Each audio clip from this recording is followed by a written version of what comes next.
بسم اللہ الرحمن الرحیم۔ السلام علیکم۔ میرا نام محمد ابوبکر صدیق ہے اور آپ دیکھ رہے ہیں آسان درس قرآن۔ جیسے کہ میں نے پہلے کہا تھا کہ اس چینل میں درس قرآن کا آغاز ہوگا انشاءاللہ۔ یہاں پر درس قرآن کا آغاز ہونے والا ہے۔ درس قرآن کے آغاز سے پہلے میں ضروری سمجھتا ہوں کہ قرآن کے متعلق کچھ معلومات وہ آپ تک پہنچا دوں۔ اس کے بعد ہم انشاءاللہ درس قرآن کا آغاز کریں گے۔ ہفتے میں 2 دن درس قرآن کے حوالے سے میں ویڈیو اپلوڈ کروں گا اور 1 دن قصص القرآن کے حوالے سے بھی ویڈیو اپلوڈ کروں گا۔ تو قرآن وحی کے ذریعے آپ صلی اللہ علیہ وسلم پہ اترا ہے۔ سب سے پہلے ہم وحی پہ بات کرتے ہیں۔ وحی کیا ہے؟ وحی اللہ تعالیٰ کا پیغام ہے جو وہ اپنے چنے ہوئے بندوں تک پہنچاتا ہے۔ حضور صلی اللہ علیہ وآلہ وسلم پر وحی کے نزول کے 5 طریقے تھے۔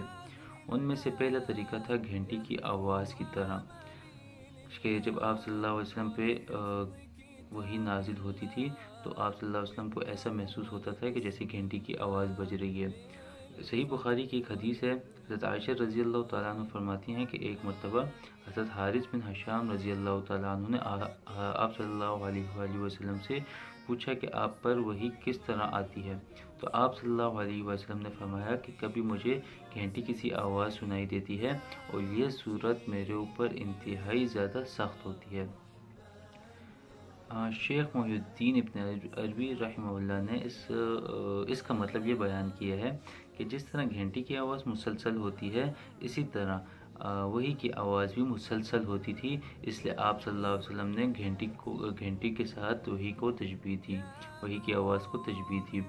اس کے علاوہ جس طرح گھنٹی جب بجتی ہے تو اس کی سمت کا تعین کرنا مشکل ہوتا ہے کہ کس جانب سے آ رہی ہے، اسی طرح وحی کی بھی سمت کا تعین کرنا مشکل ہوتا تھا۔ اس کی کیفیت کا صحیح ادراک اور تو بغیر مشاہدے کے ممکن تو نہیں ہے، لیکن آپ صلی اللہ علیہ وسلم نے عام ذہنوں کو سمجھنے کے لیے اس کو گھنٹی کے ساتھ تشبیہ دے دی۔ ٹھیک ہے۔ اچھا، دوسرا طریقہ وحی کا یہ تھا کہ حضرت جبریل علیہ السلام کسی انسانی شکل میں آپ صلی اللہ علیہ وآلہ وسلم کے سامنے آ جاتے تھے اور اللہ کا پیغام سناتے تھے۔ حضرت تحیہ کلبی رضی اللہ تعالیٰ عنہ ان کی شکل میں اکثر آتے تھے۔ ان کے علاوہ اور بھی روپ میں آتے تھے، مطلب اور بھی انسانی شکلوں میں آتے تھے، لیکن اکثر حضرت تحیہ کلبی رضی اللہ تعالیٰ عنہ کی شکل میں آتے تھے۔ تیسرا طریقہ جو تھا وہ یہ تھا کہ حضرت جبریل علیہ السلام اپنی اصل شکل و صورت میں آپ صلی اللہ علیہ وآلہ وسلم کے سامنے نمودار ہوتے تھے اور اللہ تعالیٰ کا پیغام پہنچاتے تھے۔ ایسا صرف 3 بار ہوا ہے۔ ایک مرتبہ آپ صلی اللہ علیہ وسلم نے اپنی خواہش ظاہر کی تھی کہ میں آپ کو جبریل علیہ السلام سے کہا تھا کہ میں آپ کو دیکھنا چاہتا ہوں۔ دوسری مرتبہ واقعہ معراج میں آپ صلی اللہ علیہ وسلم نے حضرت جبریل علیہ السلام کو ان کی اصلی حالت میں دیکھا تھا۔ اور تیسری دفعہ تیسری دفعہ جو ہے آپ صلی اللہ علیہ وسلم نے مکہ مکرمہ میں اجیاد کے مقام پر حضرت جبریل علیہ السلام کو دیکھا تھا۔ ان میں سے پہلی جو 2 میں نے بیان کی ہیں وہ صحیح اور مستند ہے، جبکہ تیسری جو ہے مکہ مکرمہ میں اجیاد کے مقام پہ یہ تھوڑی سنتاً کمزور ہے۔ ٹھیک ہے۔ اچھا، 3 صورتیں ہو گئی۔ چوتھی صورت یہ تھی کہ آپ صلی اللہ علیہ وسلم اللہ تعالیٰ سے بلا واسطہ براہ راست اللہ تعالیٰ سے ہم کلام ہوئے ہیں، اور یہ آپ صلی اللہ علیہ وسلم کو یہ شرف جو ہے نا معراج کے وقت حاصل ہوا تھا۔ اس کے علاوہ ایک مرتبہ آپ صلی اللہ علیہ وسلم جو ہے خواب میں بھی اللہ تعالیٰ سے ہم کلام ہوئے ہیں۔ اچھا، 5ویں صورت وہ یہ تھی کہ حضرت جبریل علیہ السلام آپ صلی اللہ علیہ وسلم کے دل میں القاء کر دیتے تھے۔ ٹھیک ہے، وہی کی تو یہ وہی تو ہو گئی وہی کی 5 صورتیں۔ اچھا، اب آتے ہیں تاریخ نزول قرآن کی طرف۔ تو یہ تو ہم سب کو پتہ ہے کہ قرآن کریم جو ہے تدریجی طور پہ آپ صلی اللہ علیہ وسلم پہ 23 سالوں میں نازل ہوا ہے۔ آپ صلی اللہ علیہ وسلم کی عمر جب 40 سال کی تھی تو یہ نزول شروع ہوا اور اس کے بعد 23 سالوں میں یہ مکمل ہوا۔ اچھا، سب سے پہلے کون سی آیات نازل ہوئی ہیں؟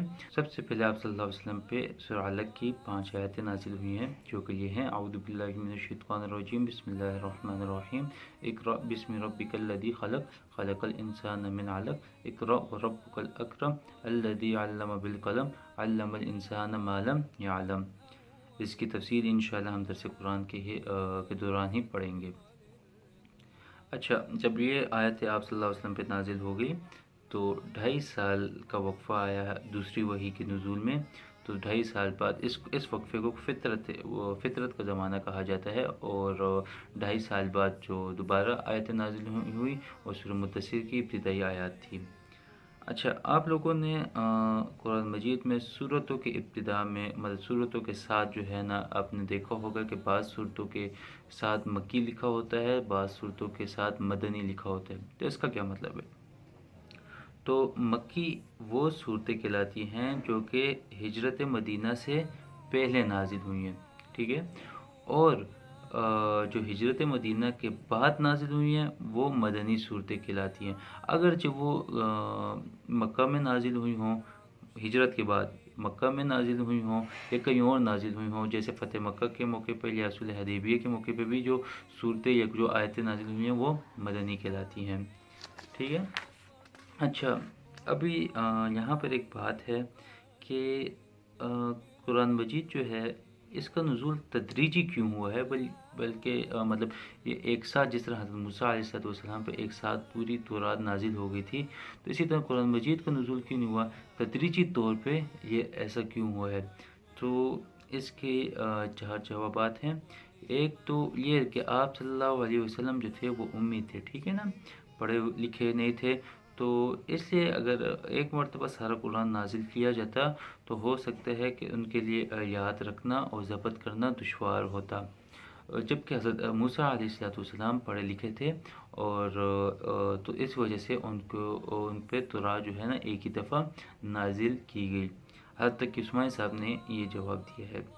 دوسرا جواب یہ ہے کہ اگر پورا قرآن ایک ہی دفعہ نازل ہوتا تو تمام احکام کی پابندی فوراً لازم ہو جاتی، اور یہ اس حکیمانہ تدریج کے خلاف ہوتا جو شریعت محمدی میں ملحوظ رکھی گئی تھی، ٹھیک ہے۔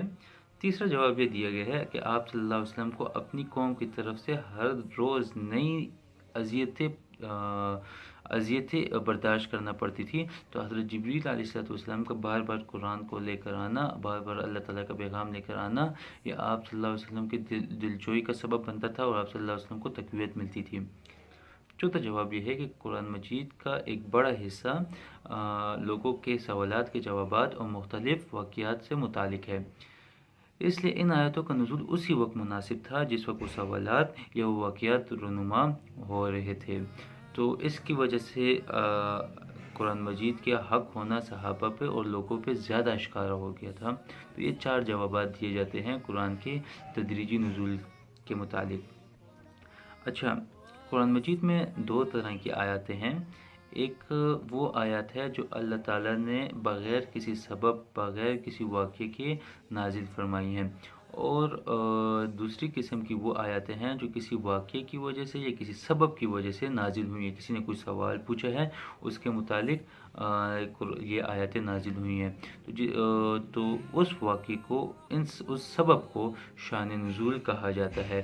یہ شان نزول قرآن کی تفسیر کو سمجھنے میں یا قرآن کو سمجھنے میں انتہائی ضروری ہے۔ بعض آیاتوں کا سمجھنا شان نزول پہ ہی موقوف ہے، بغیر شان نزول کے آپ ان آیاتوں کو نہیں سمجھ سکتے ہیں۔